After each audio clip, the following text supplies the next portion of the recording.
কিন্তু এই জন্য যদি আমাদের গলা চেপে ধরা হয়, কথা বলতে না দেওয়া হয়, তাহলে তো আমরা কি আবার ফ্যাসিজমে ফিরে যাব? আমরা তো ফ্যাসিজম চাই না দেখেই হাসিনাকে তাড়িয়েছি সবাই মিলে। আমরা জুলাইকে ধারণ করি। আমরা চাই না আমরা আবার ফ্যাসিজমে ফিরে যাই। আমি চাই না যে আমাদের মতো আর কাউকে এভাবে গলা চেপে ধরা হোক। আমাদের সরকারের কাছে এটাই আবেদন, আমাদের অন্তত কথা বলতে দেওয়া হোক, যাতে সরকার সঠিক পথে থাকে। সরকার যদি আমাদের কথা না শোনে, শুধুমাত্র তাদের দলের কথাই শোনে, তাহলে সরকার কখনোই সঠিক পথে থাকতে পারবে না। আসসালামু আলাইকুম রহমতুল্লাহ। সুপ্রিয় দর্শক, চাপের মুখে পড়ে ভোলার সেই জামাতের নেত্রী সাউদা সুমি বুনকে জামিন দিয়েছে আদালত। আপনারা ইতিমধ্যে সেটা দেখেছেন। তো জামিন পেয়ে বের হয়ে এসে সাংবাদিকদের তিনি কি বলেছে, চলুন সেই ভিডিওটা একটু দেখে আসি। আলহামদুলিল্লাহ, আল্লাহ তাআলা আমাকে মুক্ত করেছেন। আমি আবার সবার মধ্যে ফিরে আসতে পেরেছি। আমি তো আমার সমসাময়িক কারণগুলোই আমি আমার ফেসবুকে লিখেছিলাম, আপনারা দেখেছেন। বিশেষ করে আমি বাচ্চাদের যে হামের সমস্যাটা নিয়ে, বর্তমানে তেলের সমস্যাগুলো নিয়ে আমি সমসাময়িক, আজকে থেকে না, আমি ইউনূস সরকার বলেন, হাসিনা সরকার বলেন, সবার সময় আমি আমার ফেসবুকে লেখালেখি করি। আমি এগুলো নিয়েই আছি। এটা আমি আমাদের দেশকে ভালোবেসে করেছি। কিন্তু এই জন্য যদি আমাদের গলা চেপে ধরা হয়, কথা বলতে না দেওয়া হয়, তাহলে তো আমরা কি আবার ফ্যাসিজমে ফিরে যাব? আমরা তো ফ্যাসিজম চাই না দেখেই হাসিনাকে তাড়িয়েছি সবাই মিলে। আমরা জুলাইকে ধারণ করি। আমরা চাই না আমরা আবার ফ্যাসিজমে ফিরে যাই। আমি চাই না যে আমাদের মতো আর কাউকে এভাবে গলা চেপে ধরা হোক। আমাদের সরকারের কাছে এটাই আবেদন, আমাদের অন্তত কথা বলতে দেওয়া হোক, যাতে সরকার সঠিক পথে থাকে। সরকার যদি আমাদের কথা না শোনে, শুধুমাত্র তাদের দলের কথাই শোনে, তাহলে সরকার কখনোই সঠিক পথে থাকতে পারবে না। তাদের বিরোধী দলের কথাও শুনতে হবে, জনগণের কথাও শুনতে হবে। জনগণের পক্ষ থেকে যদি তারা কথা না শোনে, না বোঝে, তারা সেই জনগণের ম্যান্ডেট নিয়ে তো সরকারে গেছে। সেই সরকার যদি জনগণের না হয়, তাহলে আমরা এই সরকার দিয়ে কি করব? আজকে সরকারের হস্তক্ষেপের কারণে আজকে আমার দুই ছোট বাচ্চা, অসুস্থ বাচ্চাকে রেখে আমার 2টা রাত জেলখানায় কাটাতে হয়েছে। অবর্ণনীয় কষ্ট সহ্য করতে হয়েছে। না খেয়ে না ঘুমিয়ে আছি আজকে 2টা দিন পর্যন্ত। এই কষ্ট তো পাওয়ার জন্য আমরা এই সরকারকে নির্বাচিত করিনি। সুপ্রিয় দর্শক, আপনারা ভিডিওটা দেখলেন। তো আপনারা জানেন যে গ্রেপ্তার করার পর থেকে পুরা সোশ্যাল মিডিয়া তোলপাড় হয়ে গেছে। সারা বাংলাদেশ থেকে প্রতিবাদ শুরু হয়ে গেছিল এবং সংসদেও এটা নিয়ে প্রতিবাদ করছিলেন মাওলানা রফিকুল ইসলাম খান। আমি মাননীয় স্পিকারের মাধ্যমে সরকারের কাছে আহ্বান জানাতে চাই, আজকের অফিস টাইমের মধ্যেই ওই নারীকে মুক্তি দিতে হবে এবং অফিস টাইমের মধ্যেই এই মামলাও প্রত্যাহার করে নিতে হবে। তো পরবর্তী থেকে তাকে জামিন দেওয়া হয়েছে। তো এই গ্রেপ্তারের পিছনে নেপথ্যে কারা এই গ্রেপ্তারটা করাইছে, এই বিষয় নিয়ে গুরুত্বপূর্ণ আলোচনা করছেন আমাদের বড় ভাই মোহাম্মদ সোলাইমান। তো চলুন আমরা সেই ভিডিওটা একটু দেখে আসি। একজন অনলাইন অ্যাক্টিভিস্ট এবং জামাত কর্মী সাউদা সুমিকে নিয়ে বিএনপি সরকার যে কাণ্ড ঘটিয়েছে, এটা বিএনপি বিরাট ভুল করলো এবং বিএনপিকে এর ক্ষতিপূরণ দিতে হবে, এর মাসুল বিএনপিকে কড়ায় গণ্ডায় দিতে হবে। সাউদা সুমির এই ঘটনার নেপথ্যে কারা, শুনে কিছুটা অবাক হবেন। কারণ সবার প্রশ্ন এখন এটাই যে ঊর্ধ্বতনের নির্দেশে তাকে গ্রেপ্তার করা হচ্ছে, সেই ঊর্ধ্বতনটা কারা? আপনারা জানেন যে ভোলায় এক নারী অনলাইন অ্যাক্টিভিস্ট এবং জামাত কর্মী, তাকে এই সাময়িক ফ্যাসিস্ট তারেক সরকার তাকে গ্রেপ্তার করেছে এবং জঙ্গি স্টাইলে গ্রেপ্তার করেছে, মধ্যযুগীয় বর্বর স্টাইলে গ্রেপ্তার করেছে। কোনো সভ্য রাষ্ট্রে এভাবে গ্রেপ্তার করা হয় না। ভয়াবহ মানবাধিকার লঙ্ঘন করা হয়েছে। একটা প্রতিবন্ধী সন্তানের মা, একজনের স্ত্রী, পর্দানশীল নারী, হিজাব পরিহিতা নারী, একজন ফ্রিল্যান্সার, একজন উদ্যোক্তা, বাংলাদেশের একজন ফার্স্ট ক্লাস সিটিজেন, একজন ট্যাক্স পেয়ার, তাকে কি এমন অপরাধ করেছেন যে তাকে রাতের আধারে গ্রেপ্তার করতে হবে? এটা তো সেই হাসিনা স্টাইল, গভীর রাতে বাসার দরজা ভেঙে গ্রেপ্তার করে আনা। আমরা যখন বাংলাদেশে আসতাম, সত্যিকার বলি, এটা কখনো বলিনি, ঘুমাতে পারতাম না। বাড়ির আশেপাশে কোনো গাড়ির হর্ন বা শব্দ শুনলেই ঘুম ভেঙে যেত। এই মনে হয় ডিবি এসেছে, এই মনে হয় পুলিশ এসেছে, র্যাব এসেছে, দরজা ভেঙে নিয়ে যাবে। খুব স্ট্রং দরজা ব্যবহার করতাম, যাতে দরজা ভাঙতে যে সময় লাগে, এই সময়টায় যাতে অ্যাটলিস্ট আমরা ফেসবুক লাইভ করে জাতিকে জানাতে পারি।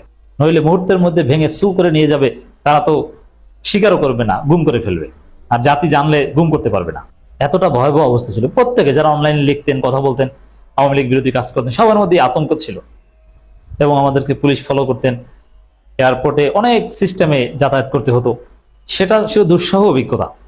এবং হাসিনা আমলের কিছু পুলিশ যারা ছাত্র জীবনে শিবির করতেন, এদের কারণে অনেকবার বেঁচে গিয়েছে। এরা আগে ইনফরমেশন দেওয়ার কারণে স্থান পরিবর্তন করা বা এদের অনেকের সহায়তায় সহজে বিমানবন্দর ত্যাগ করতে পারা, এগুলো অনেক কিছু সহজ হয়েছে। তো দর্শক, এখন আবার সেই যুগ চলে এসেছে। সেই গভীর রাতে এখন থেকে যারা ফেসবুকে লেখেন, আপনারা যারা প্রতিবাদকারী, তারা ঠিকভাবে রাতে ঘুমাতে পারবেন না। শুধু সওদা সুমি না, এরকম অনেককে গ্রেপ্তার করা হয়েছে। এগুলোর প্যাটার্ন কিন্তু এক। অতএব আমরা রহস্য পেয়েছি খুঁজে, যে সওদা সুমিকে কারা উঠিয়ে নেয়ার নির্দেশ দিয়েছে। এখন সেই সওদা সুমির বিরুদ্ধে হাস্যকর মামলা হয়েছে, 54 ধারায় মামলা হয়েছে, যেটা এখানে প্রযোজ্যই না। আপনি চিন্তা করেন, মামলার এজাহারে একদম স্পষ্টভাবে লেখা আছে যে এসআই, সাইবার ক্রাইম ইনভেস্টিগেশন সেলের যে এসআই, জেলা গোয়েন্দা শাখা ভোলা, যে এসআই এই আবেদন করেছেন, এজাহার দায়ের করেছেন চিফ জুডিশিয়াল ম্যাজিস্ট্রেটের কাছে। আমাদের কাছে এই কপি আছে, কোর্ট পুলিশের মাধ্যমে। তো সেখানে স্পষ্টভাবে ফেসবুকে পোস্ট দেওয়ার কারণে, প্রধানমন্ত্রী এবং স্বরাষ্ট্রমন্ত্রীর বিরুদ্ধে ফেসবুকে পোস্ট দেওয়ার কারণে তাকে গ্রেপ্তার করা হয়েছে, এটা স্পষ্ট করে বলা হয়েছে। যদিও বিএনপির ছাত্রীরা প্রচার করছে যে তিনি নাকি গুজব ছড়াচ্ছেন। প্রথম কথা হচ্ছে যে সবচাইতে বড় গুজববাজ হচ্ছে এই তারেক সরকারের মন্ত্রীরা। মন্ত্রী রবিউলের চাইতে বড় গুজব বাজার নাই। জ্বালানি মন্ত্রী থেকে শুরু করে প্রত্যেক মন্ত্রী গুজববাজ।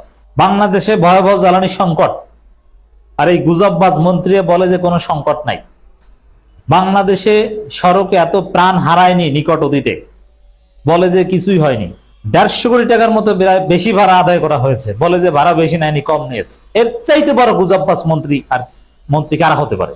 এই মন্ত্রী পরিষদই তো গুজববাজ। তারা আসছে গুজবের বিচার করতে, আর বিএনপির ছাত্রী অ্যাক্টিভিস্টরা দেখছি যে না, গুজব প্রচার করা উচিত না। আরে মন্ত্রীরা গুজব প্রচার করে, তোমাদের সাহস থাকলে তার বিরুদ্ধে বলো, আমরা তো বলি। তারপরে গুজব যদি প্রচার করেও থাকে, গুজবের শাস্তি কখনো এভাবে গ্রেপ্তার করা নয়, সেটা অন্যভাবে ডিবাং করতে হবে। আর কোন ব্যক্তির বিরুদ্ধে গুজব করলে ব্যক্তি প্রয়োজনে মানহানি মামলা করতে পারে। এইভাবে উঠিয়ে নিতে হবে কেন? ফ্যাসিস্ট স্টাইলে, সন্ত্রাসী স্টাইলে, জঙ্গিবাদী স্টাইলে, জঙ্গিরা যেরকম শো করে ধরে নিয়ে যায়, তালেবানি স্টাইলে, এটা কি? তো দর্শক, মামলার এজাহারের যে বক্তব্য, হ্যাঁ সওদা সুমি জামিনে মুক্তি পেয়েছেন, এটাই যথেষ্ট না। এখানে জামিনে মুক্তি পেয়েছেন, এখন তো খেলা শুরু। জাস্ট জামিন যেহেতু হয়ে গেছে, মুক্তি হয়ে গেছে, এখন খুঁজে বের করতে হবে যে সওদা সুমিকে কেন গ্রেপ্তার করা হয়েছে, নির্দেশদাতা কারা, সেই নির্দেশদাতাদেরকে গ্রেপ্তার করতে হবে। নির্দেশদাতা পুলিশ সদস্যদেরকে খুঁজে বের করে ওদেরকে গ্রেপ্তার করতে হবে। আমরা এখানে সমীকরণটা মিলিয়ে দিই। মামলার এজাহারে স্পষ্ট আছে প্রধানমন্ত্রী এবং স্বরাষ্ট্রমন্ত্রী নিয়ে কথা বলার কারণে গ্রেপ্তার করা হয়েছে। এই সওদা সুমিকে গ্রেপ্তারের নেপথ্যে আছেন তারেক রহমান এবং সালাউদ্দিন আহমেদ।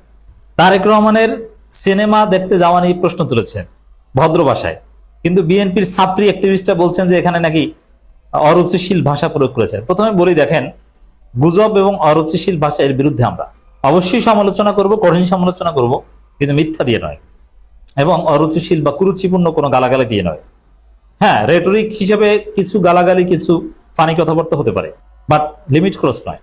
এটা যেই করুক আমরা প্রতিবাদ করবো, কিন্তু সওদা সুমি এরকম কোনো লিমিট ক্রস করেছেন বলে আমি পাইনি। তার ফেসবুক আইডি উধাও করে দেওয়া হয়েছে। এই দেশের নাগরিকদের ফেসবুক আইডি চালানোর স্বাধীনতা নাই। ডিবি সরকারের যে ফেসিস্ট বাহিনী, তারা উধাও করে দেয়। আপনি চিন্তা করেছেন আমরা কোন ফেসিস্টদের খপ্পরে পড়েছি? তীব্র নিন্দা, প্রতিবাদ জানালাম। প্রতিবাদ জানালে হবে না, এই জন্যই তো কমিশন দরকার ছিল। এই যে গুম অধ্যাদেশ বা এই মানবাধিকার অধ্যাদেশ থাকলে এগুলো নিয়ে এখন তদন্ত হতো যে কোন পুলিশ সদস্য এই ঘটনা ঘটিয়েছে, ওকে জেলে ঢুকাতে হবে, ওকে শিক্ষা দিতে হবে। তবে জনগণ যেভাবে খেপেছে, খবর আছে, একটু ছাড় পাবে না বিএনপি সরকার। সরকারের মন্ত্রীদের টেনে হিস্টে মানুষ ক্ষমতা থেকে নামিয়ে দিবে, আবার গণঅভ্যুত্থান ঘটবে যদি এই ধরনের কাজ বন্ধ না করেন। আর এই ধরনের কাজ বন্ধ করে মানবাধিকার সমুন্নত থেকে দেশ চালালে জনগণ, বিরোধী দল সবাই সরকারকে কোঅপারেট করবে। দর্শক, তাহলে আপনাদের যে মনের মধ্যে প্রশ্ন যে সওদা সুমিকে গ্রেপ্তার করালো কারা, ঊর্ধ্বতন পুলিশ কর্মকর্তাদের নির্দেশ। কিন্তু পুলিশ কর্মকর্তাদের নির্দেশটা দিয়েছে তো তারেক রহমান এবং সালাউদ্দিন আহমেদ। বুঝেন না? কারণ ওখানে স্পষ্ট লেখা আছে। আর তারেক রহমান, সালাউদ্দিন আহমেদ স্পষ্ট করুক যে আমরা জানি না, আমরা নির্দেশ দেয়নি। তারা যদি নির্দেশ না দিয়ে থাকেন, তাহলে অতি উৎসাহী কোন পুলিশের ঊর্ধ্বতন অফিসার এটা করেছে, তার বিরুদ্ধে ব্যবস্থা নেওয়া হবে।